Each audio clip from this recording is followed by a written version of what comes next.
First of all, I'd like to express my gratitude to Garage for taking this exhibition.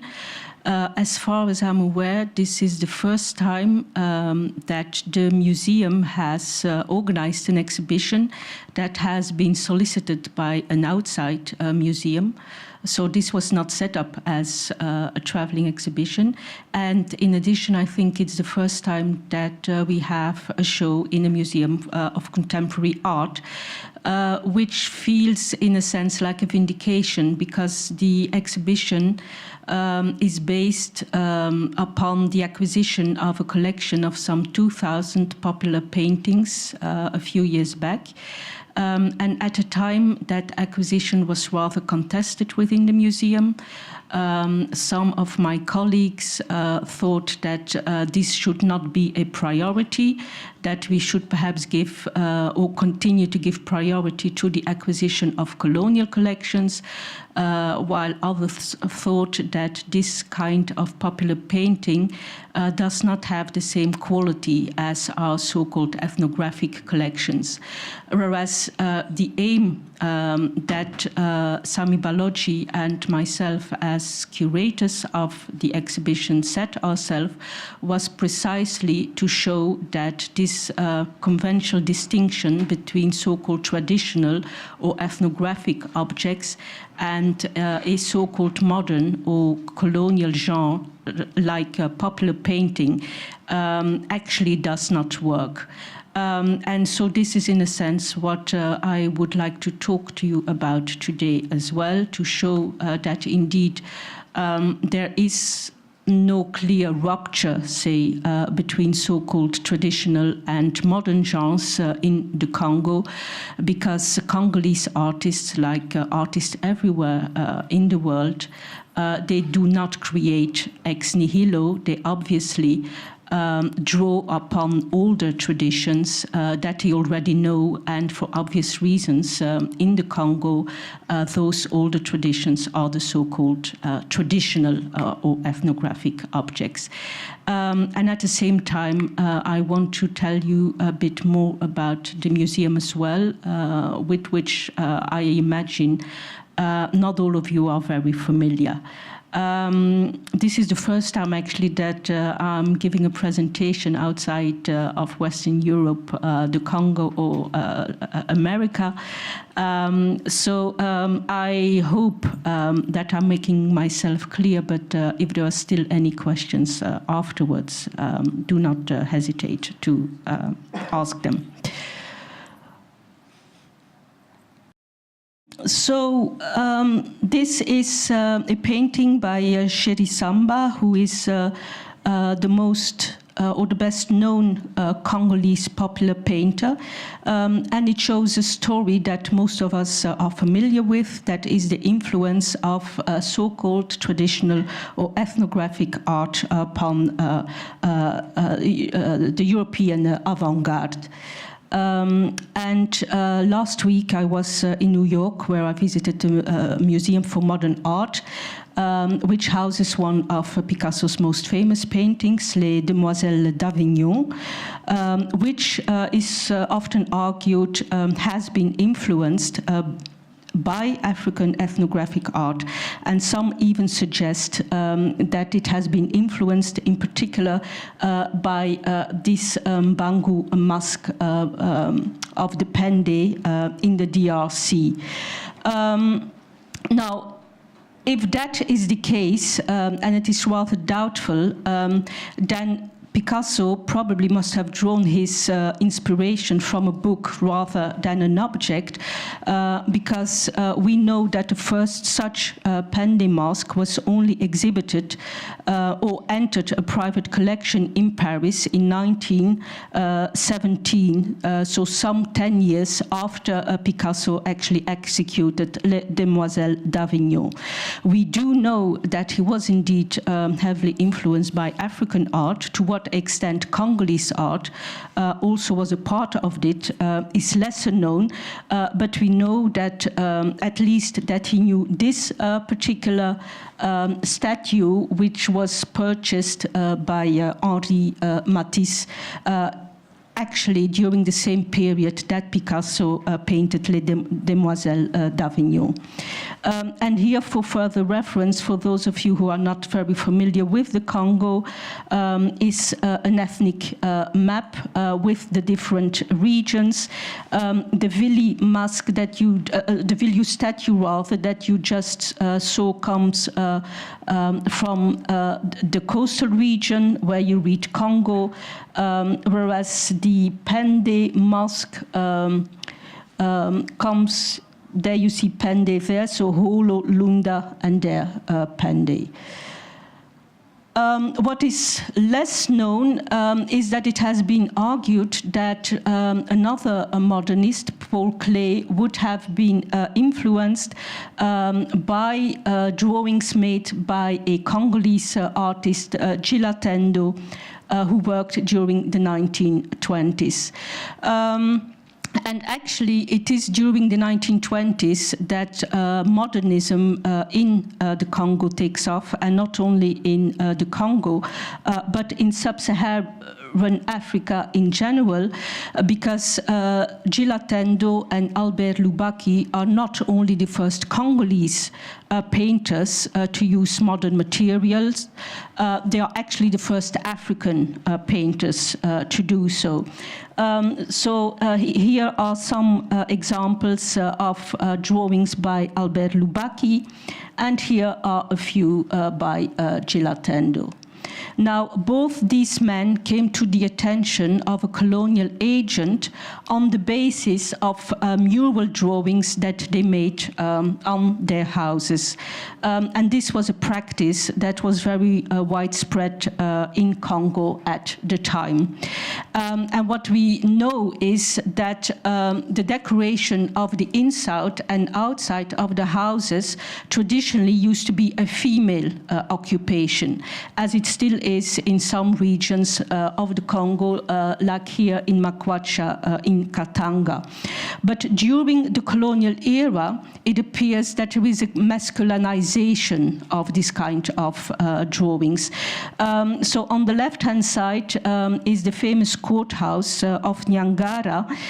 This was actually a commission by the colonial administration at the start of the 20th century. And on the right-hand side, we see a man, a draftsman, so at that time already a man rather than a woman doing this work. And the same goes, as I said, for Albert Lubaki and Gilatendo, even though we know that the wife of Albert Lubaki, whom you see there on the photograph on the left-hand side, was also a painter. We also know that, for instance, that a painter from a late period, Bela Sara, that his wife painted as well, and on this photograph she's seen assisting her husband. On the poster you see also the name of a number of female painters towards the end of the 1950s, but we have very little information about that, and that probably tells us a great deal more about colonial misogyny than about the role that women actually played as artists in the Congo during the colonial era. But the fact that somehow during the colonial era it was more it was easier for men to work as artists and come to the attention of colonial agents, probably largely helps to explain why men still dominate the art scene now in the Congo, and while there are still very few women. But even if the paintings and the drawings of Gilatendo strike us as very modern, because some of them are abstract, and abstract painting is something that we associate in the West with modernism rather than with tradition, whereas in actual fact, within the Congolese context, Gilatendo was clearly inspired by so-called traditional textiles, and more particularly the well-known Kuba textiles. And here are some few examples of his drawings.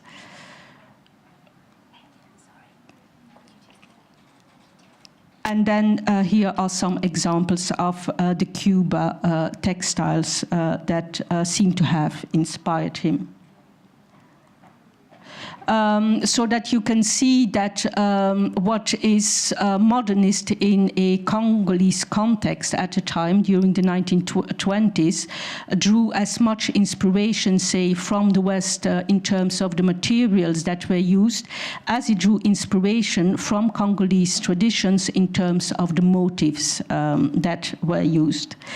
But a young archaeologist who recently submitted his dissertation on rock paintings in the Congo region of the Congo, he was struck also by similarities between the first drawings by Gilatendo and Lubaki and a number of rock paintings, the oldest of which date, as far as we know, to the 7th century. And here are some examples. So persons carrying a gun or a bow. And here you see similar poses being struck by human individuals in rock paintings.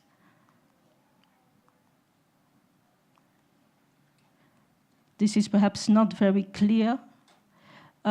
Here, persons with hands on their hips. And also this is something that can be found in a number of rock paintings. Persons carrying luggage, it may seem very modern indeed, but again, it is possible that the painter here drew here simultaneously upon what he saw around him and what he knew from earlier traditions. Person smoking a pipe, here again, rock paintings. And then the abstract patterns for which Gilatendo is well known, which on the one hand may have been inspired by Cuba textiles, but on the other hand, and perhaps simultaneously also by rock paintings. And here I must add that many of these rock paintings are found in caves which are used for initiation rituals. So it is very likely that as other Congolese at the time, during their adolescence, the two painters spent some time in those caves which were covered with rock paintings during the time of their initiation rituals, and that this way they became familiar with these motifs, some of which, as I say, go back to the 7th century. And then a final example are lizards. And here are quite, again, a number of rock painters. And another link which the same archaeologist has discerned is between sand drawings and rock paintings. Now, sand drawings obviously are, of all the possible kind of drawings that you can think of, are the most ephemeral, because basically they are wiped out immediately after they have been executed. So it is impossible to know whether they predate rock painting or whether they are more recent. But at any rate, again, there are clear similarities. We know that, as I said, this kind of rock art is found within caves which are used for initiation rites. And sand drawings also, in general, can only be interpreted by people who have been initiated. So even if they are executed within the public sphere where everybody can see them, only those who have been initiated can understand and interpret them. And so we may assume that rock paintings too had a ritual meaning even before the time that more recently these caves where they were found were used for initiation rites. It is also important to know that if we think of modernity having started with European expansion across the globe, and more particularly in Africa, Asia, and the Americas, that parts of the Congo were part of that modernity right from the start. This map represents the Congo Kingdom. The Congo Kingdom does not coincide with the Democratic Republic of the Congo, but actually parts of it are spread out over 4 different countries. So the Democratic Republic of the Congo, the Republic of the Congo, Angola, and Gabon. And as far as we know, it has been an independent state since the end of the 14th century, and towards the end of the 15th century, already it was in contact with Portugal. Very soon, the king at the time converted to Catholicism, and so it is actually the first part of Africa, or rather of sub-Saharan Africa, that became Catholic. But it was abolished the monarchy rather was abolished at the beginning of the 20th century. And here are just a few images. So this, for instance, is a map.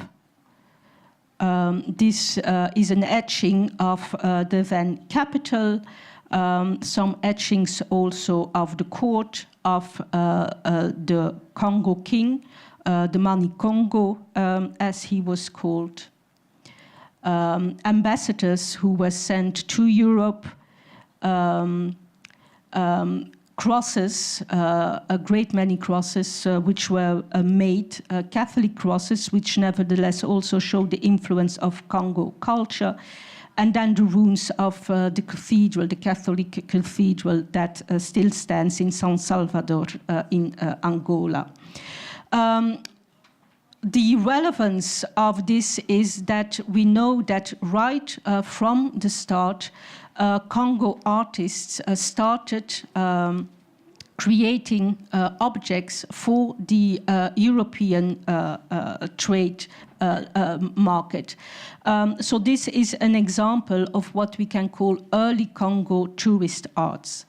As far as we are aware, these kind of tusks were never used for local use, but were immediately carved because there was a widespread European interest in that kind of objects. And then the second stage of Congolese modernity that we are concerned with here is obviously the colonization of the Congo, and then we're talking more or less about the frontiers of the actual country, i.e. the Democratic Republic of the Congo. It was the second Belgian monarch, Leopold II, who acquired the Congo at the time of what is called the Scramble of Africa. It was at the Conference of Berlin, indeed, that he was recognized as the monarch of the Congo Free State by the other European powers. The Congo is about roughly 2/3 of the whole of Western Europe and about 80 times as big as Belgium. Leopold II ruled with a very high level of violence, as witnessed here by this painting from even before the start of his official reign. And here a photograph that shows actually that the painter, the Belgian painter, had not invented anything. But he is perhaps most infamous for the violence that was associated with the rubber exploitation of the Congo, which allowed him to amass a fortune, with which fortune he built a temporary exhibition place as part of a universal exhibition in Belgium outside Brussels in 1897. Here are some photographs where you clearly see the influence of the Art Nouveau architecture at the time. But the major attraction were the Congolese villages, which were built in the park, where 267 Congolese were exhibited to enact scenes out of everyday life. And that was a huge success. More than 1 million Belgians actually visited that exhibition, and in particular that human zoo, as it is now often called, although if you look at the images, it would seem that the Congolese themselves were not particularly enjoying themselves. And there were children exhibited as well, and 7 of those Congolese died as a result of poor health, as a result of the weather conditions to which obviously they were not, with which they were not familiar. And there was also a so-called civilized village where a number of Congolese children who already had received some level of Western education were also on display.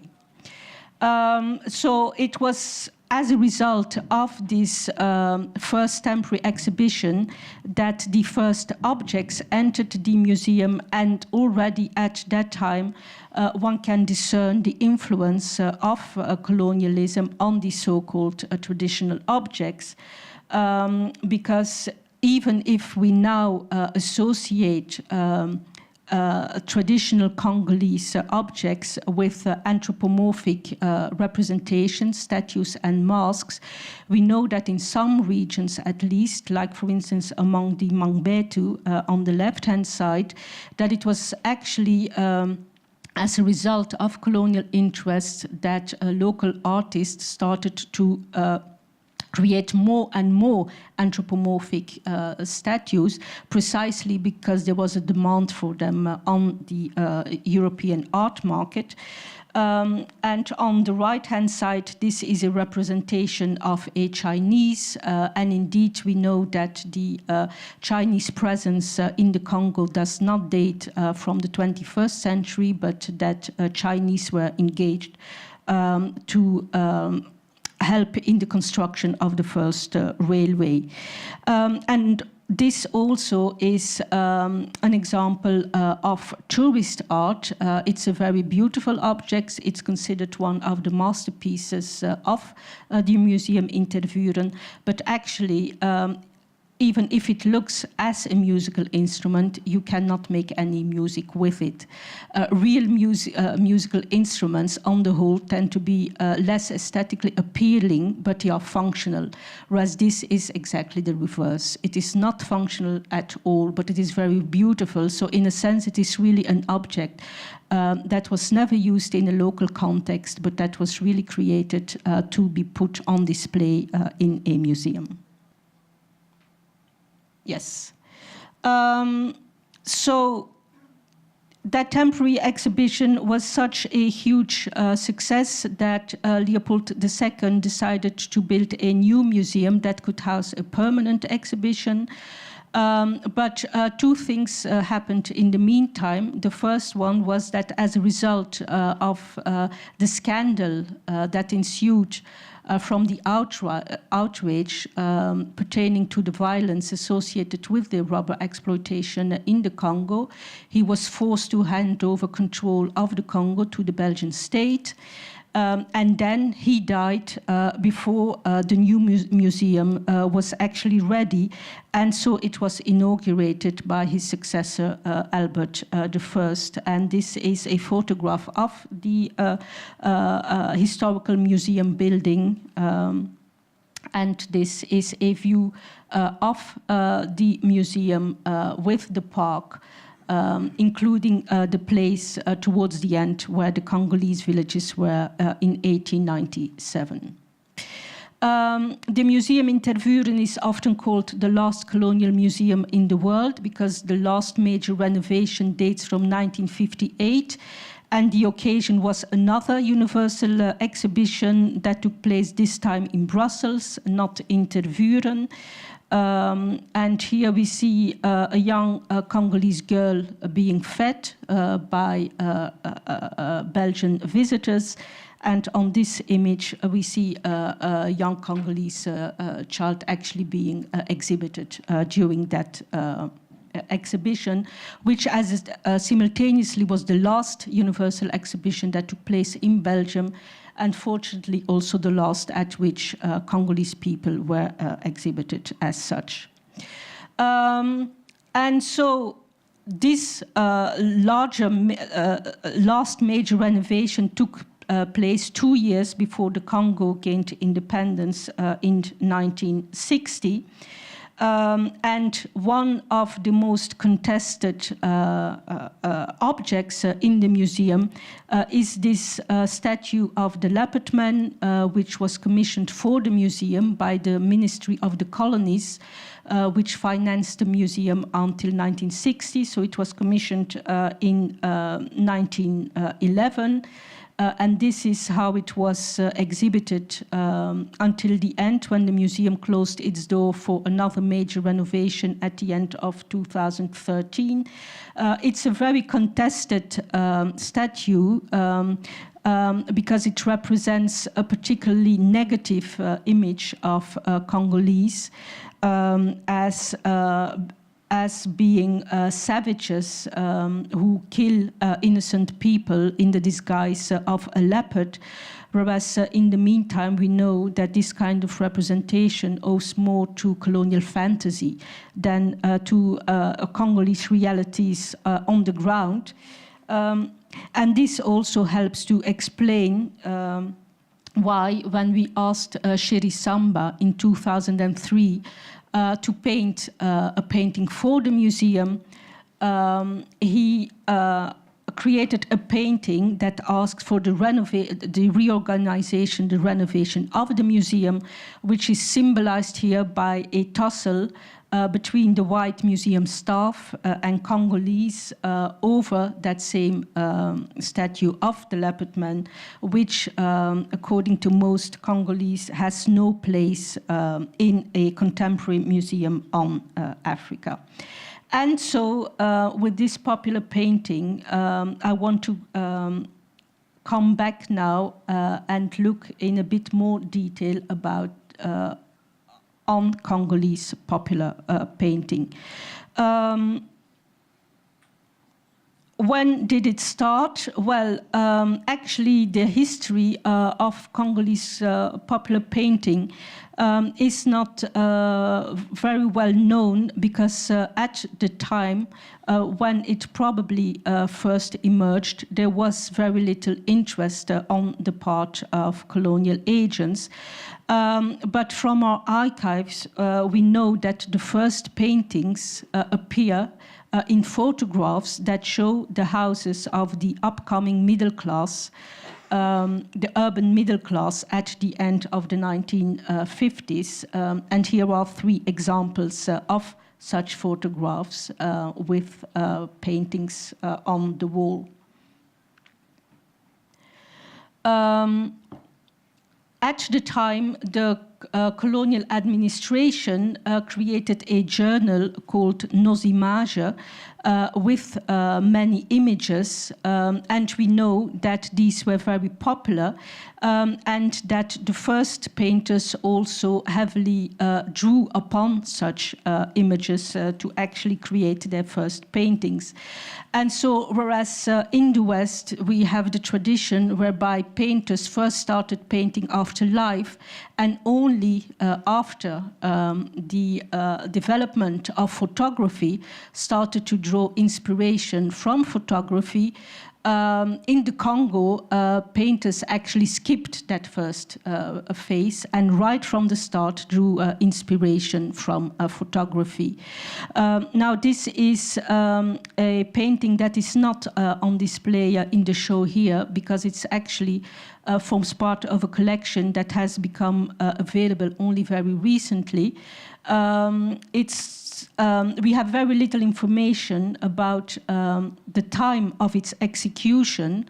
But we do know that already the first modernist painters, Gilatendo and Lubaki, made this kind of montages as well, which in the West are associated with modernism, but it would appear that they did it before this became fashionable amongst European and American modernists. There are hardly any popular paintings that survive from the colonial era. I'm aware of only two, both from private collections.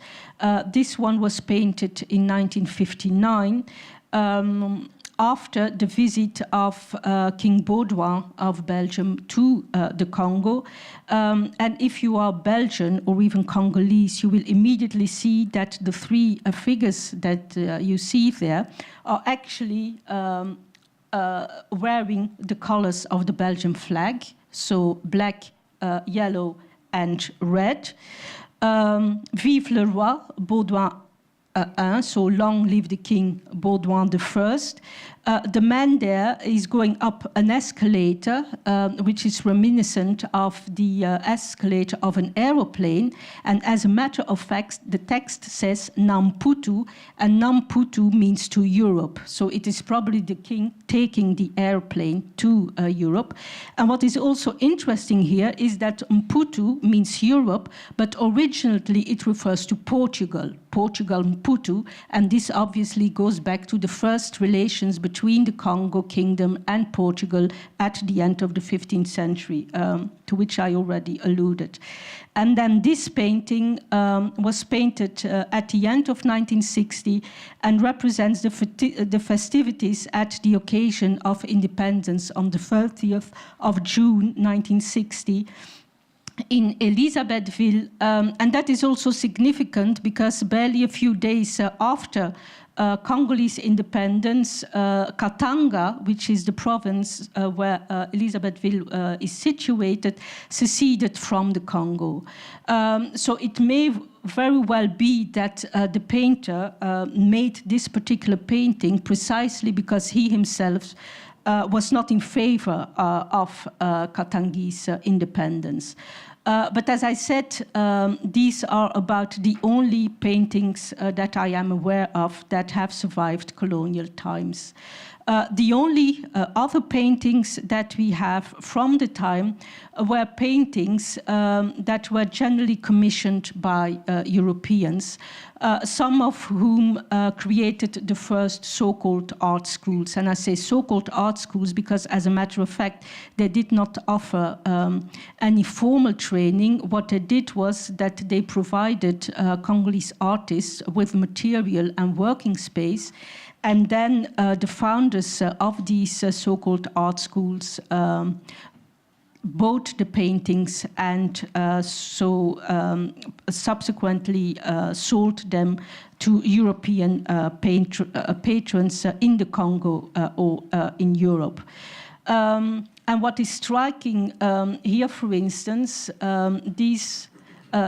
the former was a painting by Bela Serra, and this is a book that Serra created together with his patron, a Frenchman called Romain Desfossés. And what is very striking here is the differences between the text. The first text on the left-hand side is clearly written by Bela himself, whose command of French was not very good. Whereas the other text on the right-hand side is clearly written by Romain Desfossés himself, who pronounces himself in a very paternalistic way about the artworks created by Bela and the other artists. And so it would appear that Romain Desfossés and other European painters more or less decided what the Congolese painters could and could not paint, because obviously, as I said, these paintings were not sold on the Congolese market, but they were sold to Europeans exclusively.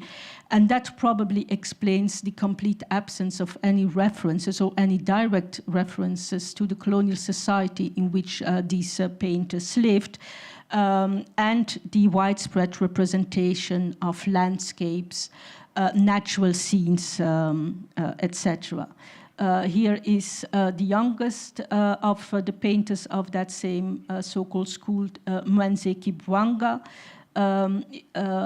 in his typical style, and here one of his executed painters. And we know about Mwenze Kibwanga, for instance, that before he joined this so-called school, he was actually a portraitist who painted portraits of Europeans, again based on photographs, in part because, as I said, this is the way that Congolese painters have always worked, i.e. drawing inspirations from photographs rather than drawing on real life. But in addition, possibly also because in the colonial context with the racial segregation, it was inconceivable that a white person would actually pose in front of a Congolese who could then subsequently paint him. And now, one of the major differences, say, between Congolese popular paintings and older forms of drawings that I talked about, like rock art and sand drawing, but also other objects like statues and masks, is that we are not concerned here with ritual objects. These are not objects that are used in a ritual context, even though religion as such is one of the major themes. Instead, we are talking about consumer goods. We are talking about objects that are bought and sold on the market. And that explains the close link with publicity paintings. The first painters that we are aware of after the colonial era, during the 1960s and 70s, actually started painting publicity paintings on walls before applying themselves to paintings on canvas. There's also a very direct link with one of the most popular consumer goods in the Congo, that are records. So these are record sleeves for Congolese popular music, and these the paintings on these record sleeves have been executed by two of the most famous painters, so Moke on the left-hand side and Sheri Samba on the right-hand side. On the other hand, this is a photograph of a mural painting from Kinshasa during the 1990s, which shows some musicians of one of the most famous Congolese orchestras, OK Jazz.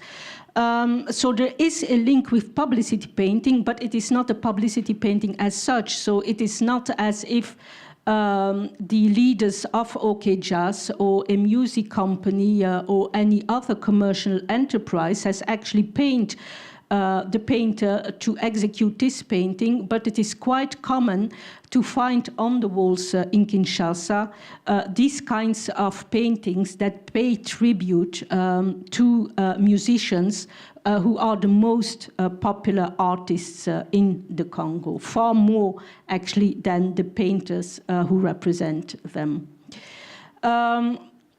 A major transition is, on the first hand, from traditional three-dimensional objects to two-dimensional paintings, but even if the forms are very different, oftentimes the meanings are rather similar.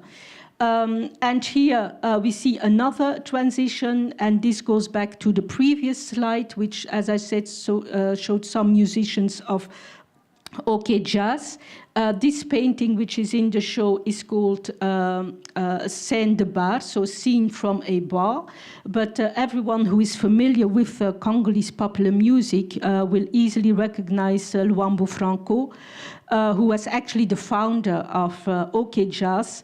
and one of the most famous and popular Congolese musicians, one of whose sobriquets was le sorcier de la guitare, the sorcerer of the guitar, because he's one of in addition to being an orchestra leader and a singer, he is also, and in particular, an excellent guitar player. Another transition is that from a representation of local political leaders to national political leaders. So on the left-hand side, a representation of a Luba ancestor, and on the right-hand side, a painting that shows the first Congolese Prime Minister, Patrice Lumumba. Anthropomorphism is very striking in Congolese popular paintings, with the exception of some rather idealized, nostalgic landscapes. Most paintings focus upon the human figure, just like the traditional statues and masks tend to do. And again, to what extent even that is due to colonial influence is not very clear. But at any rate, this continuous anthropomorphism is very striking, as is the fact that it is always idealized. Again, in the West, there is this idea that there has been this evolution of artists trying to represent life as closely, as realistically as possible before they actually try to develop a more abstract forms of representation. And this, again, is the kind of history that you do not find in the Congo. As far as we are aware, Congolese artists have never been interested in realistic representations of reality, but they have always striven towards more idealistic forms of representation, as you see here in this famous statue of a Kuba king, Ndop, and the portrait on the right-hand side. This, on the other hand, is something which is very particular for Congolese popular painting. So this kind of group portraits is not something that you find either in traditional statues and masks, and as far as we know, not in rock paintings either.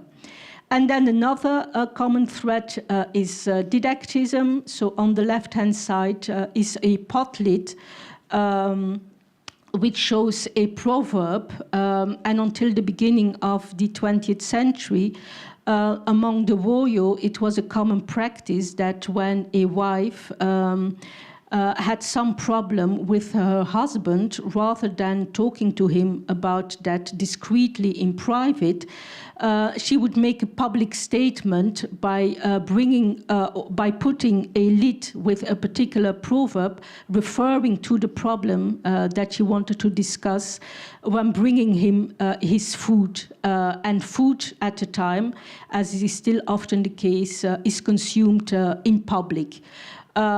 So by bringing a lid with a particular proverb, not only her husband, but the whole community, as it were, could see the message that she was trying to convey to him, and it obviously forced him actually to address the problem rather than to try to ignore it.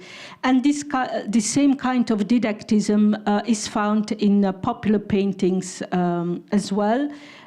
This, for instance, by Sheri Samba, shows us a woman who are busy working and earning a living for themselves and their family, while the men in the background are either gambling, dreaming, sleeping, dreaming about having sex. So again, it is a very didactic message here.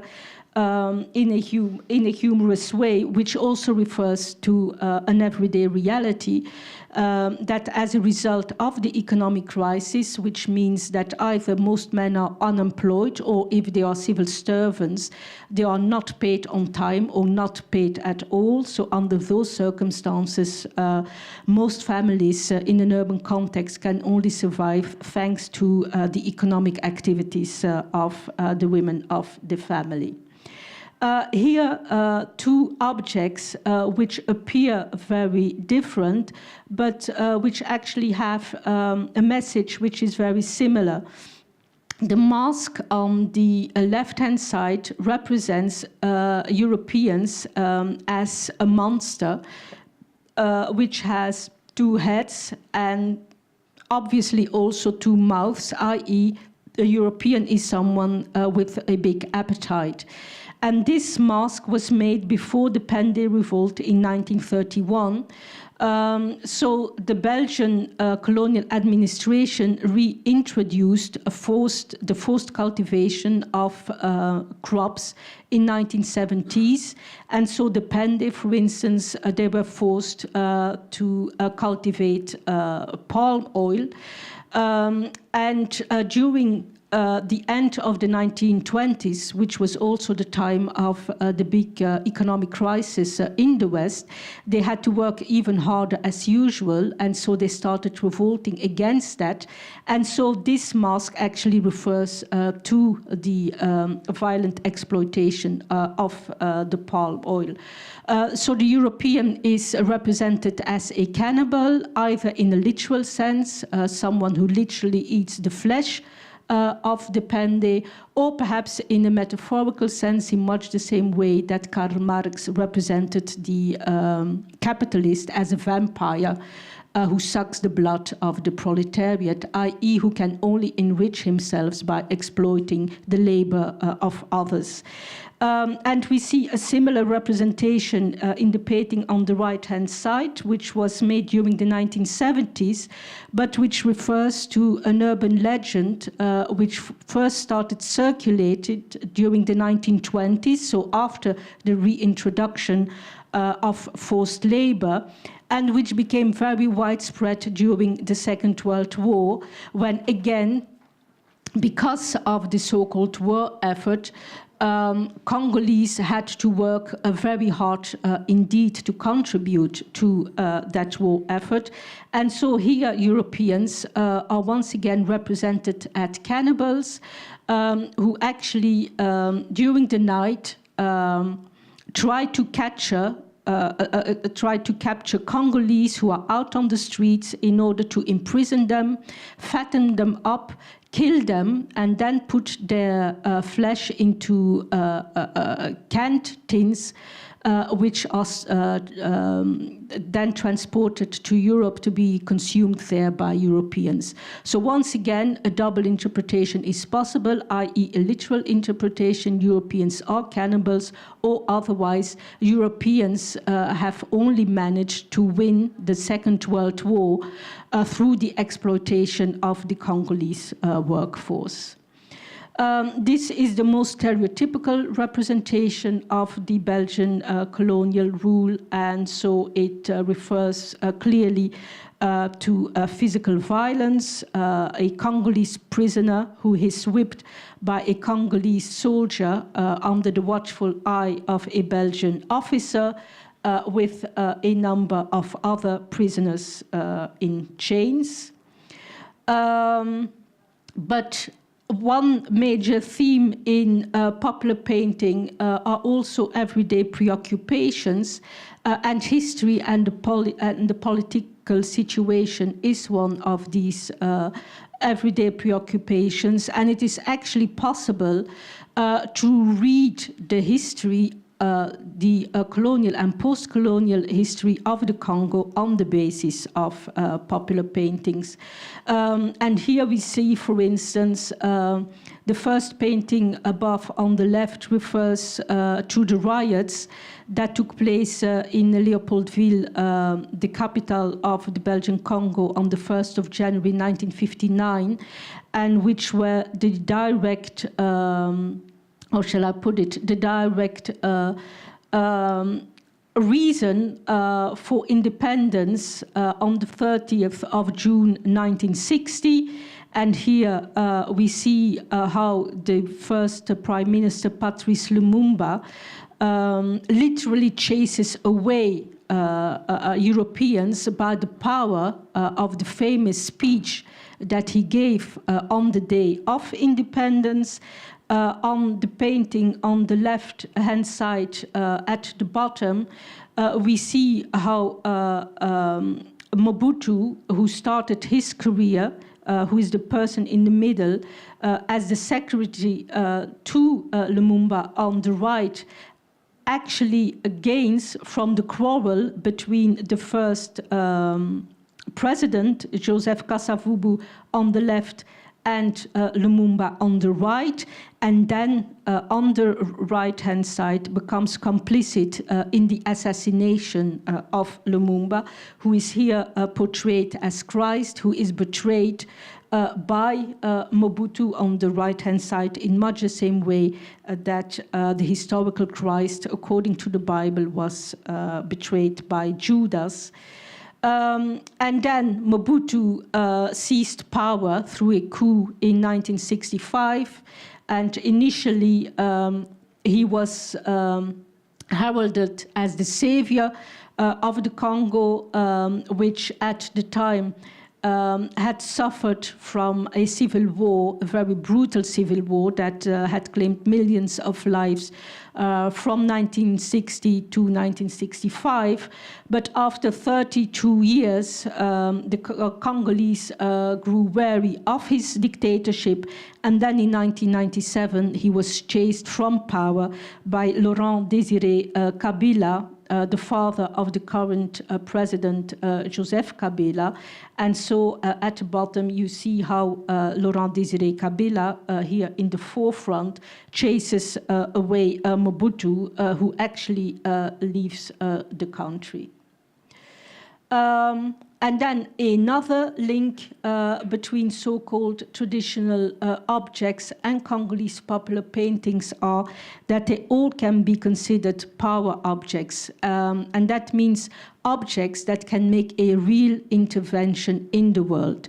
On the left-hand side, one of the famous so-called Nkisi objects from the Congo Kingdom. And these are objects that are used in various contexts to make an intervention in the world of human beings. Either these objects can be used to heal someone who is ill, but they can also be used to settle disputes between individuals.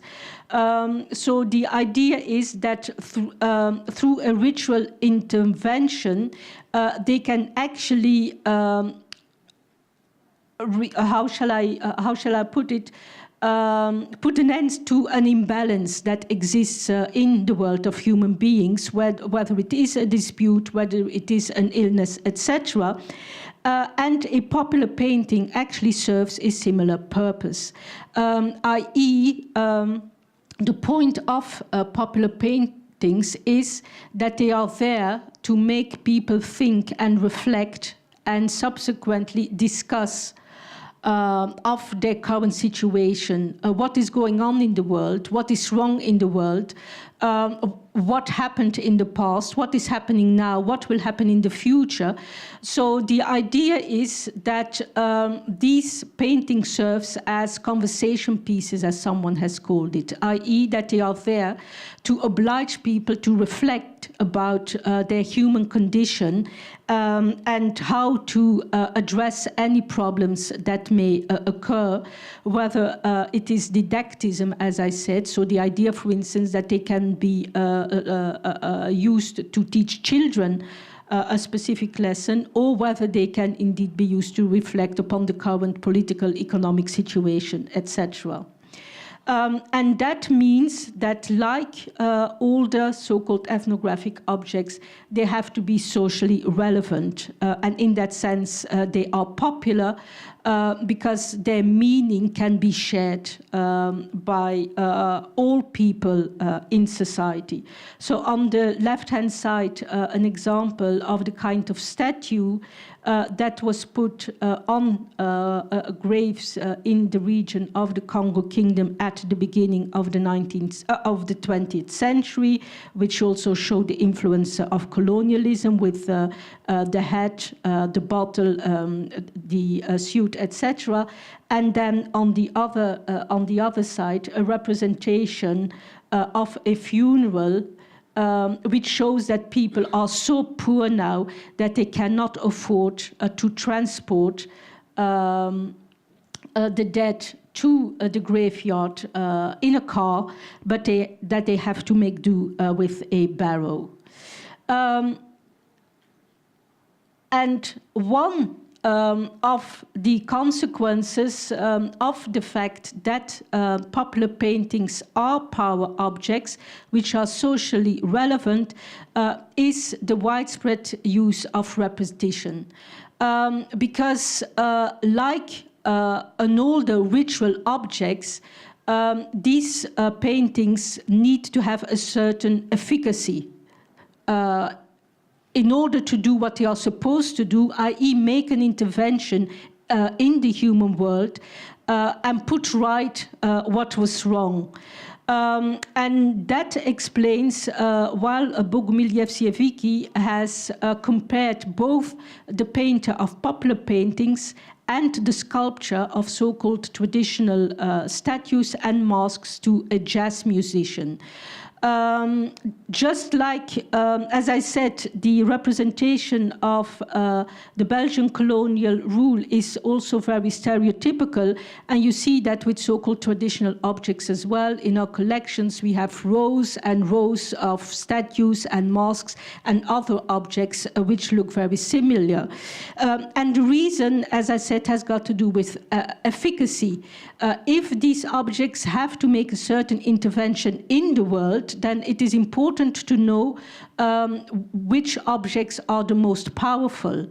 And so if one particular object works very well, whether it is in healing someone who is sick, or whether it is through teaching children a lesson about how best to behave, then it makes sense to actually copy that same objects again and again and again, in the hope that it will be as powerful as another object that has already successfully made that kind of intervention.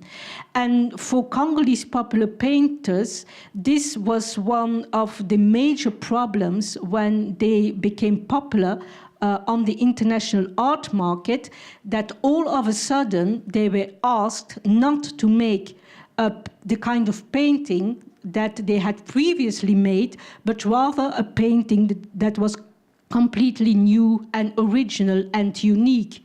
Because from a social perspective, I mean, if you see, if you consider the social role that these paintings are supposed to play, this makes no sense.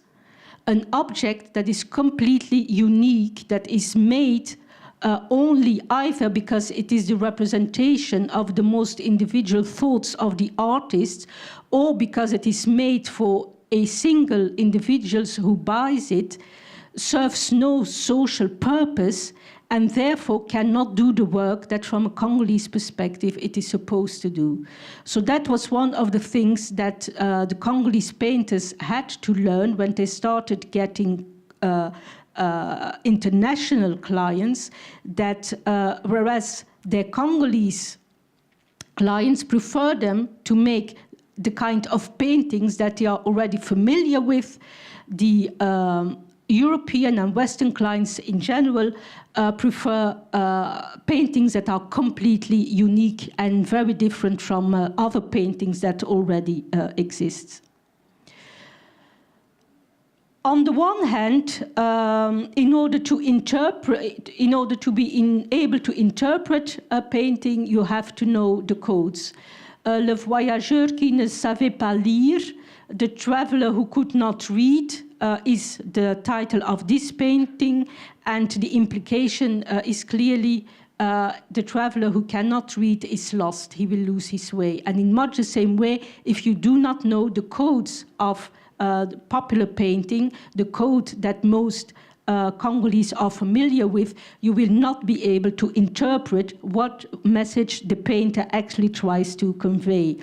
But simultaneously, the paintings are very open, and in that sense can be referred to what, in a Western perspective, in the context of postmodernism, has been called an open text.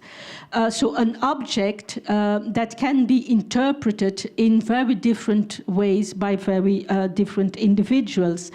And it is obviously this what makes these paintings popular and social, because if their meaning was fixed, then there would be nothing to discuss about them, and so they could not play their role of making any kind of meaningful intervention in the world.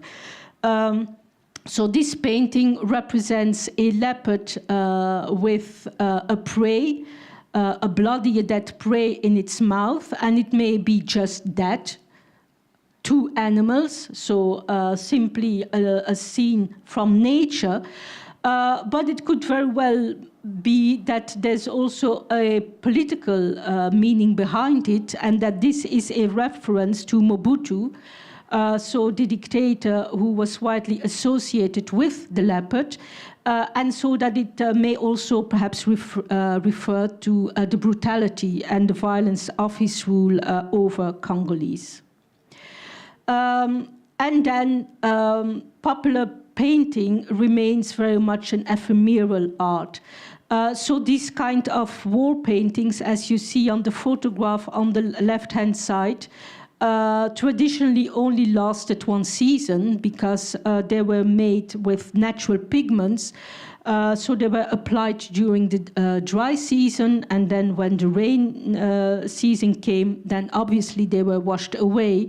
And so at the start of each new dry season, they had to be reapplied. And popular paintings, as a matter of fact, are rather ephemeral as well, and that helps explain why, as I said, there are very few which have survived from the colonial era, because once that they have served their purpose, and that goes for so-called traditional ritual objects as well, once they have served their purpose and once they lose their efficacy, as it were, they are simply discarded. So it is not as if these are the kind of objects that parents will pass over to their children and all the following generations. The lifetime of a popular painting tends not to exceed a couple of years, 2-3 years. They may be put on the wall, and then people simply discard them and buy new ones. On the left-hand side, one of the so-called masterpieces from the museum. At first sight, a very traditional Mangbetu pipe, but actually this was a command which was made by Americans at the end of the 19th century, and forms part of a much larger collection of such demand. And one of the reasons why many people do not hold popular painting in a very high esteem is because they say that it is tourist art, which it only became after a certain time. It is only from the end of the 1980s onwards that Westerners started developing an interest in Congolese popular paintings. Before that time, it was an art form that was sold exclusively to Congolese. But even if it is true that it has, in a sense, become a form of tourist art, then it is important to realize that this also pertains, as I mentioned with other examples as well, to so-called traditional objects. And then the question of whether it is art at all. On the left-hand side, again, Nkisi, and Congo Nkisi. This is again one of the so-called masterpieces from the museum in Tervuren. And it is difficult to imagine now that until fairly recently these kind of objects were not considered art objects at all, but were considered fetishes. It is only recently that the aesthetic qualities of these kind of objects have been appreciated to such extent that they are now considered among the greatest works of art and masterpieces in the whole art scene, or the traditional art scene in sub-Saharan Africa. So the Western appreciation of this kind of objects as art is very recent indeed, as is the appreciation of Congolese popular painting. And another thing here is that the middle classes in the Congo in general, the educated middle classes, tend not to appreciate this kind of painting either, which they associate with the lower middle class, whom they look down upon. And then there is obviously also the fact that it is indeed true that from the perspective of the people who first made and used both kinds of objects, these were not art objects from their own perspective, because they did not really know and use the category of art as such. But that, again, is something that can be said in the West as well about most objects that were created before the event and development of the Romantic movement. So a lot of the objects which are now considered great art objects have only been interpreted as such retrospectively. These were not necessarily objects that were considered art objects by the people who created and used them in the first place. And so this is the kind of transformation that all objects, or many objects that were not considered as being art objects in their original context, that's the kind of transformation that they go through when they enter museum collections, as has been the case both with a kind of traditional Congolese objects on the left-hand side and more recent Congolese popular paintings, as you can see on the right-hand side. And I leave it at that. Thank you very much for your attention. And if you have any questions, I'd be more than happy to answer them. And since I do not longer have to look at the images, I can also turn so that I can see all of you instead of only one side. Thanks very much.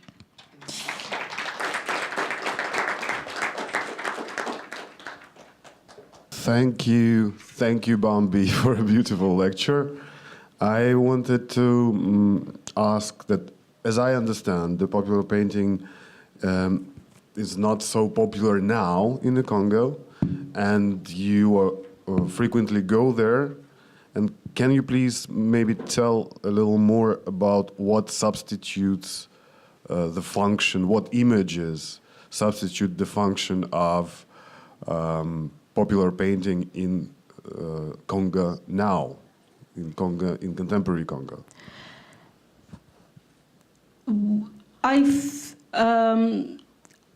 It's probably, just as is the case in many Western society, television. So that I've talked about a transformation, say, from three-dimensional to two-dimensional objects. And I think it's fair to say that what we witness now in the Congo as elsewhere in the world is a transition from two-dimensional objects to virtual images. And so nowadays, indeed, you see that people tend to invest much more in objects that allow them to have virtual images, whether it's cameras, mobile telephones, computers, and so on and so forth. And then obviously something has to give. And so they prefer to invest money into virtual objects rather than into this kind of two-dimensional paintings, which does not mean that they do not exist anymore. They certainly do. They are still painters, but very few of them can now survive without selling their works on the international art market. And if you talk to people and if you ask them about the paintings, they will still tell you, for instance, that what these paintings tell you is true. Because again, people talk about the efficacy of paintings, about their social meanings, rather than about their aesthetic qualities. But precisely because people now tend to invest less and less in the purchase of this kind of two-dimensional paintings, you can say that, in a sense, the internet and television have taken over the functions, and to a lesser extent, newspapers as well.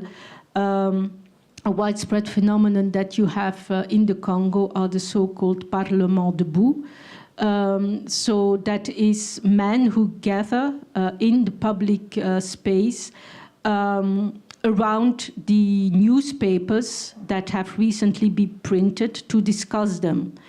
And on the one hand, it allows even those who are illiterate, who cannot read the newspaper, to actually know what is being written, because those who can read it out for them.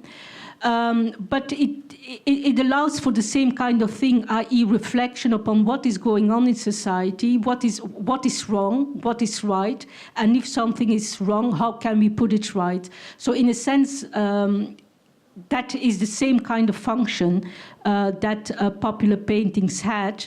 The difference obviously being that with the popular paintings in general, you are in the private sphere, whereas the Parlements debout, as I said, are exclusively in the public sphere, and they tend to limit themselves to adult males, whereas the popular paintings obviously can be interpreted by everyone, men, women, and children.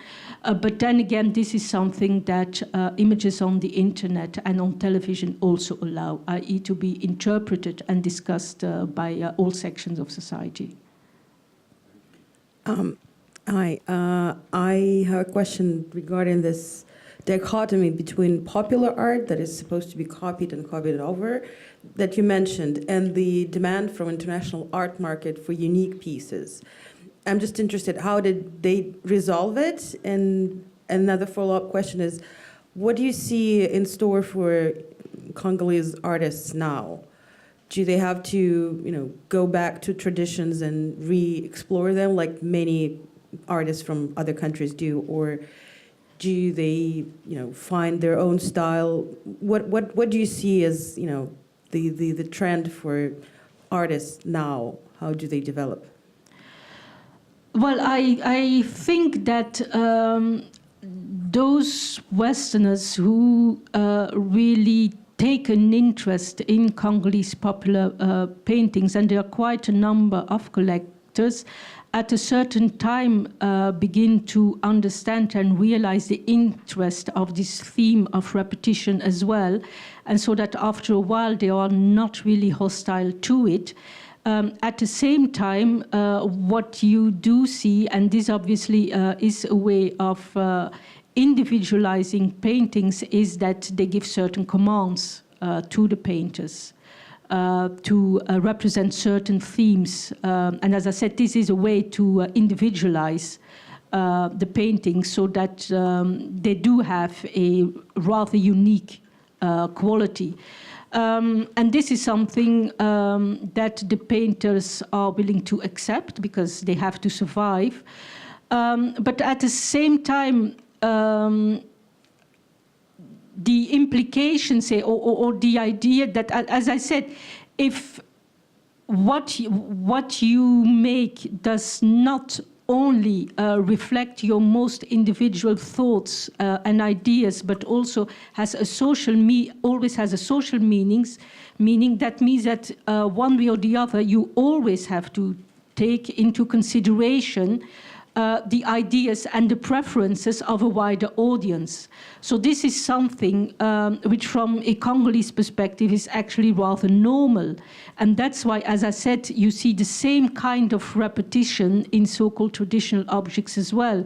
And one of the first persons, a colonial agent, who wrote about popular painting at the end of the 1950s, he already understood that. He already wrote one of the most, because he did not particularly like some of these paintings, sometimes very nostalgic, idealistic landscapes and so on and so forth, but he was immediately struck by the fact that you found the same repetition in those paintings as that you could find with the so-called traditional objects, which he appreciated much more. And then what is the future of popular painting? In the worst case scenario, I think it will go the same way that the so-called traditional objects went. And there are still very few of those around that are created and used in a local context. And that is largely under the influence of the new Pentecostal churches who consider them satanic, and so urge people to destroy them.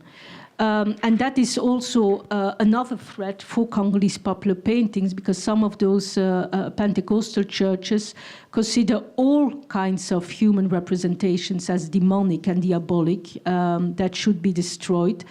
So in the worst case scenario, indeed, what will happen is that Congolese at some stage will stop creating and using popular paintings, just as they have largely stopped using ritual objects, and that these paintings, just like the objects, will end up almost exclusively in museums abroad.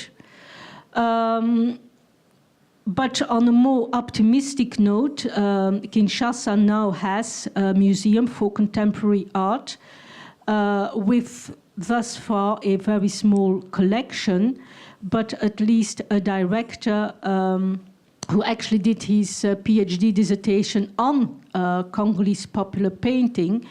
So I think it is fair to assume that, given his own interest in the subject, that he will do his best, one hopes so, to make sure that the museum in Kinshasa will start collecting popular painting systematically, which it has not really done thus far, so that Congolese themselves do not have to go abroad to see paintings by Chéri Chérin, Chéri Samba, Moke, etc., etc., but have the choice either watching the paintings by the few painters who are still out there working in the streets where they live, or in the museum in the center of town.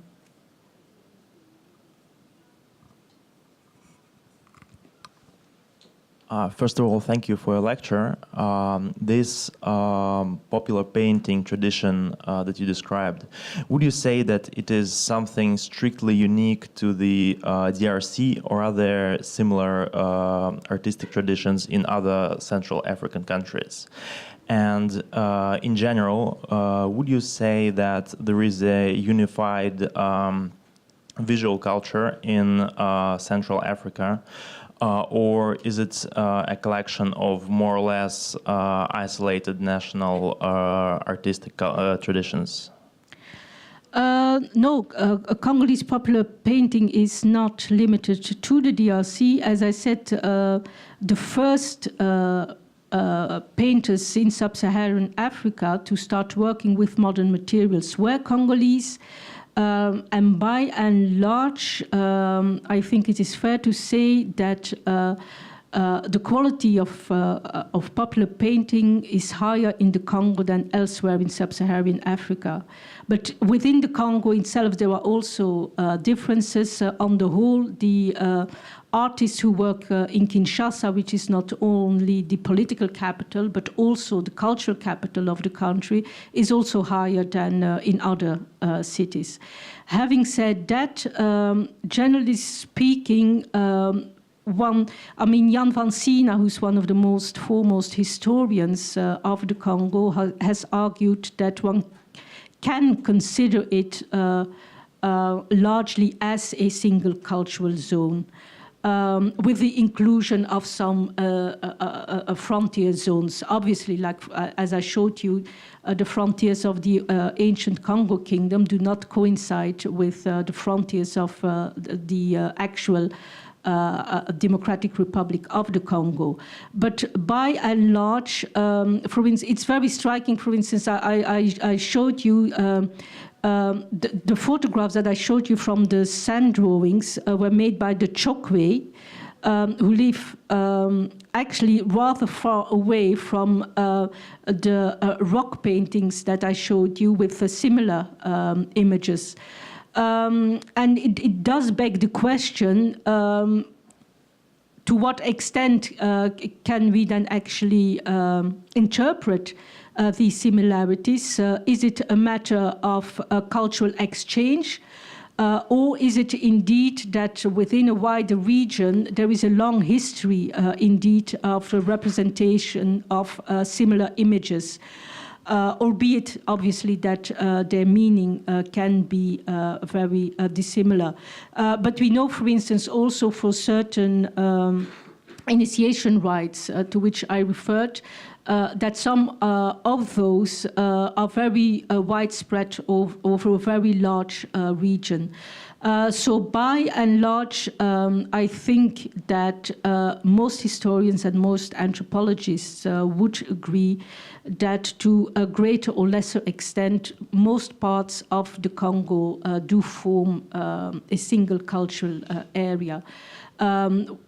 Again, sometimes adjacent to other countries, and then some rather different cultural traditions, like, for instance, in Rwanda and Burundi, which were two former Belgian protectorates, which are also neighboring to the Congo, where you find neither masks nor statues, for instance. So so an almost complete absence of visual representation.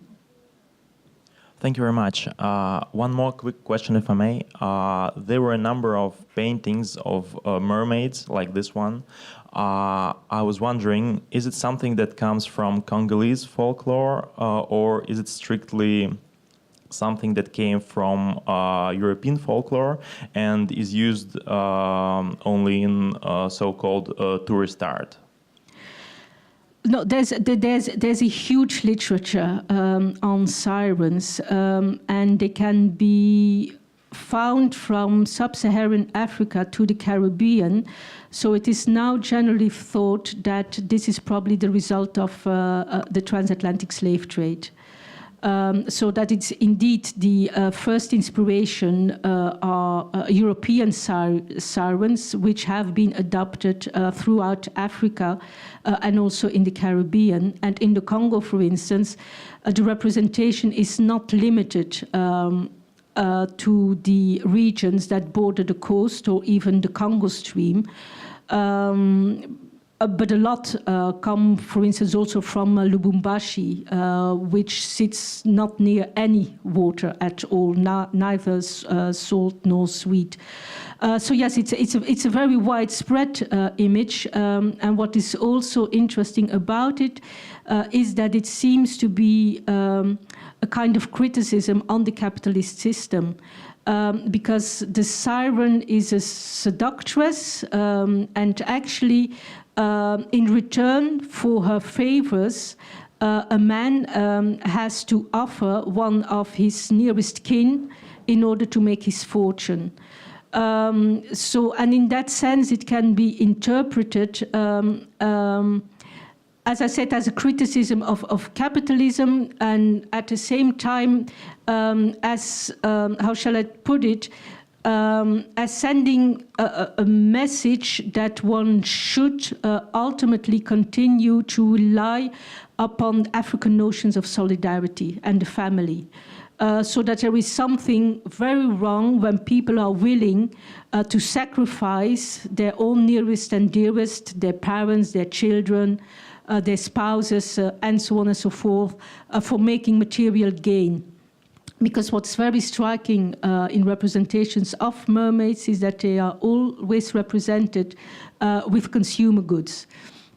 Mirrors, watches, but also increasingly bicycles, for instance, computers, so that they keep up with the times.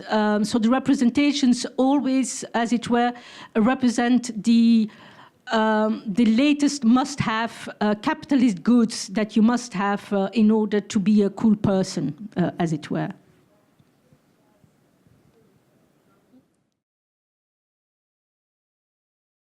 So this is the last question. I mean, this exhibition also hosts an exhibition in an exhibition about the colonization of the North Far East of Chukotka, and as I see it, it's part of an effort to make this exhibition relevant to us, because I've just read a couple of reviews from one of my friends who went to see pictures, and she said, "It's just not mine. I don't get it. It's just," and it's like, I mean, many people might say that.